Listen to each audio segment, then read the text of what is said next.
সৰুপথাৰ সমষ্টিৰ বৰপথাৰত শুকুৰবাৰে উপস্থিত হয় অসম চৰকাৰৰ মন্ত্ৰী জয়ন্ত মল্ল বৰুৱা। বৰপথাৰত মন্ত্ৰীগৰাকী উপস্থিত হৈ ঐতিহাসিক দূৰণি শিৱ মন্দিৰ পৰিদৰ্শন কৰাৰ লগতে সেৱা লয় মন্ত্ৰীগৰাকীয়ে। তাৰ পিছতেই মন্ত্ৰীগৰাকী টেঙানী আলিচিঙাস্থিত সূৰ্য মন্দিৰত উপস্থিত হৈ সেৱা জনোৱাৰ লগতে মন্ত্ৰীগৰাকীয়ে পুৰাতত্ব বিভাগে সংৰক্ষণ কৰি ৰখা পৌৰাণিক কীৰ্তিচিহ্নসমূহ পৰিদৰ্শন কৰে। অন্যহাতে সাংসদ গৌৰৱ গগৈয়ে মুখ্যমন্ত্ৰীক মানসিক ৰোগী বুলি অভিহিত কৰাৰ প্ৰসংগত প্ৰতিক্ৰিয়া প্ৰকাশ কৰি মন্ত্ৰীগৰাকীয়ে কংগ্ৰেছৰ নেতা ৰাহুল গান্ধীয়ে ঠাণ্ডা দিনত টি-চাৰ্ট পিন্ধি ফেৰীত উঠি মাজুলীলৈ যাত্ৰা কৰা ৰাহুল গান্ধীৰ মানসিক অৱস্থা জানি লৈ মুখ্যমন্ত্ৰীৰ বিৰুদ্ধে মন্তব্য নকৰিবলৈ আহ্বান জনায়। পৰিদৰ্শনৰ সময়ত মন্ত্ৰীগৰাকীৰ লগত সৰুপথাৰ সমষ্টিৰ বিধায়ক বিশ্বজিৎ ফুকন উপস্থিত থাকে।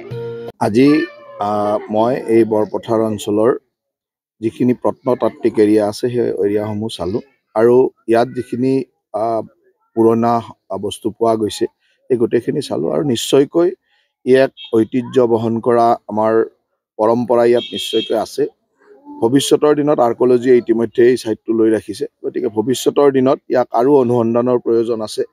ইয়াত থকা সূৰ্যমূৰ্তিয়ে হওক বা যি ধৰণৰ ইয়াত বস্তু দেখা গৈছে, বিশেষকৈ ডবকা ৰাজ্যৰ বস্তু বুলি কোৱা যায়, সেই ধৰণৰ বস্তুৰ পৰা বুজা যায় যে ইয়াত এটা অত্যন্ত সমৃদ্ধ ইতিহাস আছিল। গতিকে সেই ইতিহাস সম্পৰ্কে নিশ্চয়কৈ অনুসন্ধানৰ প্ৰয়োজন আছে আৰু মই পৰ্যটন মন্ত্ৰী হিচাপে ইয়ালৈ আহিলোঁ এইকাৰণে যে পৰ্যটনৰ সম্ভাৱনাটো ইয়াত আছে। সেইকাৰণে আমি কি কৰিব পাৰোঁ ভৱিষ্যতে নিজে স্বচক্ষে চাই গ'লোঁ আৰু চাই অত্যন্ত গৌৰৱ অনুভৱ কৰিছোঁ যে অসমৰ এই অঞ্চলৰ বিশেষকৈ গোলাঘাট অঞ্চলৰ এনেকুৱা ইতিহাস সমৃদ্ধ বস্তু আমি এতিয়ালৈকে আগবঢ়াই নিব পৰা নাই। ভৱিষ্যতৰ চেষ্টা নিশ্চয়কৈ থাকিব যাতে আমি সেইসমূহ ভৱিষ্যতৰ প্ৰজন্মক জনাব পাৰোঁ বা ভৱিষ্যতৰ প্ৰজন্মৰ আকৰ্ষণৰ কেন্দ্ৰবিন্দু কৰিব পাৰোঁ।